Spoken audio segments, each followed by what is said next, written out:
Hai anak-anak ibu, bagaimana kabarmu pada hari ini nak? Ibu harapkan kamu semuanya juga tetap sehat dan dalam keadaan semangat untuk belajar ya.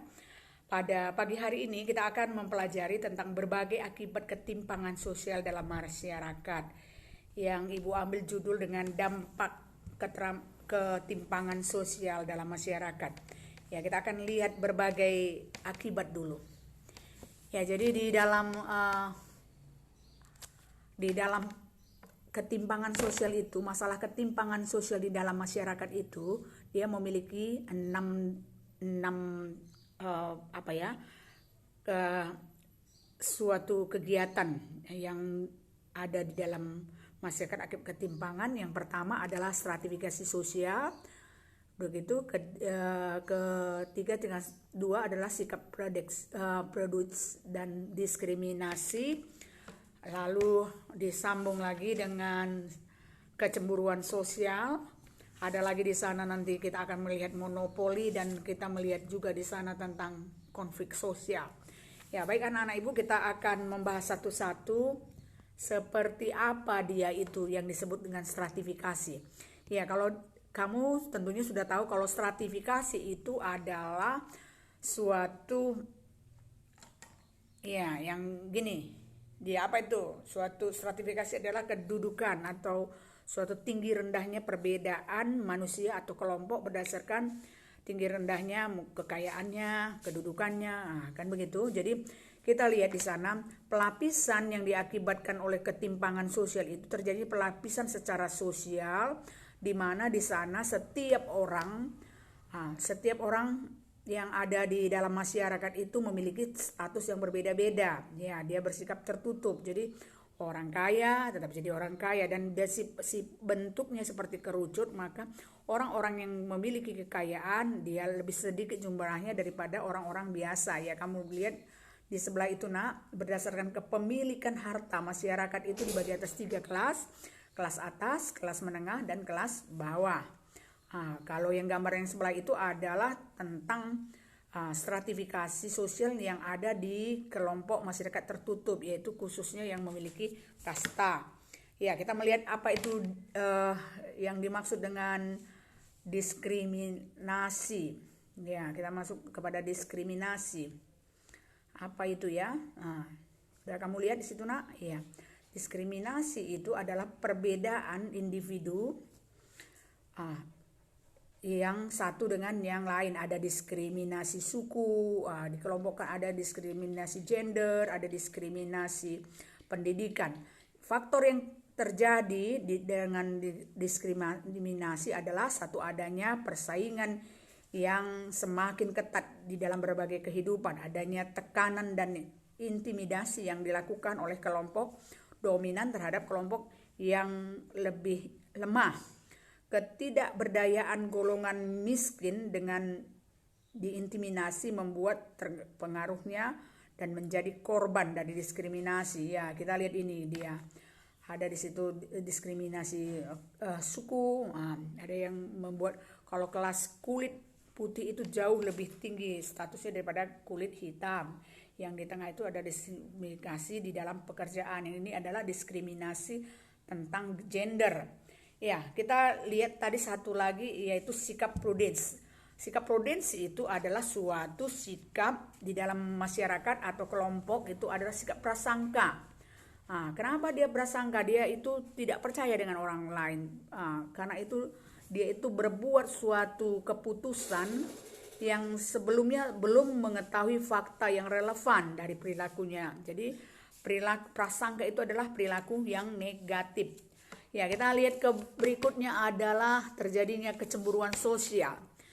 Itu adalah suatu kondisi munculnya perasaan atau sikap yang kurang senang dari suatu kelas sosial karena adanya perbedaan dalam kehidupan bermasyarakat. Kecemburuan sosial ini muncul melalui dua sisi kemungkinan ya. Jadi kecemburuan itu dapat diartikan suatu munculnya perasaan atau sikap yang kurang senang. Jadi tadi katanya dua sisi kemungkinan. Yang pertama melalui prasangka, yaitu sikap biasanya negatif. Itu tadi itu prudence ya, yang kita pelajari barusan di atas itu tadi kan. Jadi ditujukan kepada anggota atau berdasarkan keanggotaan dalam kelompok. Jadi pada awalnya muncul prasangka yang negatif, setelah itu muncul kecemburuan sosial. Jadi di situ yang kedua, akibat perilaku yang diterima oleh kelompok masyarakat yang beda-beda atau terjadinya pembedaan terhadap kelompok masyarakat lain ketika mengakses sesuatu. Ya, itu ya. Jadi kita bisa melihat itu ya, nanti kamu lihat di bukumu nak, di halaman 153 sampai 159. Jadi misalnya kecemburuan sosial itu ada di bukumu itu, katanya orang miskin dilarang sakit. Karena apa begitu dibuatnya satu slogan itu bahwa kalau orang miskin atau orang golongan bawah, dia itu kalau sakit sangat sulit mendapatkan pelayanan yang layak, mulai dari semakin mahalnya berobat ke rumah sakit, mahalnya obat yang harus ditebus pasien, sehingga memaksa mereka agar jangan sakit. Jadi inilah yang disebut dengan kecemburuan sosial akibat ketimpangan sosial. Yang berikutnya adalah tentang monopoli. Monopoli itu adalah penguasaan secara mutlak dengan meniadakan persaingan atau pihak-pihak yang ingin menyaingi. Jadi kalau dibilang itu monopoli, itu di sana menimbulkan atau menciptakan dua golongan, yaitu golongan atas dan golongan bawah. Jadi kalau dikatakan dia itu monopoli satu orang, ya kan? Satu orang itu siapa? Pengusaha. Yang satu lagi itu yang lainnya itu adalah mungkin buruh. Jadi kalau kita lihat di perdagangan hanya monopoli dibilang satu orang yang membeli, banyak penjual, kan begitu. Jadi kalau dikatakan di sini monopoli, di mana di situ kaum pemilik modal dia berkuasa terhadap orang-orang kelas bawah. Ya, kita lihat tentang konflik sosial. Itu adalah salah satu pembentukan hubungan antara individu ataupun antara kelompok dalam masyarakat yang diikuti dengan tindakan yang saling mengecam dan kekerasan satu dengan yang lain. Jadi akar penyebab timbulnya konflik yaitu adanya perbedaan antar individu, terjadinya atau benturan kepentingan baik secara ekonomi maupun politik, terjadi hubungan sosial secara mendadak, dan perbedaan kebudayaan setiap kelompok. Jadi kalau dibilang konflik sosial itu adalah suatu yang negatif. Jadi kita lihat ada dampak ketimpangan sosial itu dalam masyarakat, kita bisa lihat dengan cara negatif dan positif. Kalau dia dikatakan positif, ketimpangan sosial itu mendorong wilayah lain yang kurang maju untuk dapat bersaing. Jadi daerah-daerah yang ketinggalan dia akan terdorong. Bagaimana saya supaya bisa menjadi desa maju misalnya itu. Ini segi positif dari suatu ketimpangan. Ya, ada perbedaan antara desa maju dengan desa tertinggal. Yang kedua, meningkatkan pertumbuhan dan kesejahteraan masyarakat ya. Jadi dengan ketimpangan sosial itu bisa diatasi, kita memacu untuk melihat hari ini harus lebih baik dari hari kemarin, itu prinsipnya. Jadi dengan mengikuti itu maka masyarakat tumbuhlah kesejahteraannya. Kita lihat dampak negatif ketimpangan sosial itu ada 4. 1, dapat menimbulkan kecemburuan sosial. Tadi kita sudah bahas kan. Kita itu menjadi cemburu karena apa? Adanya perbedaan atau ketimpangan yang sangat mencolok. Jadi di situ dia itu dimulai dengan rasa prasangka, projois tadi kan.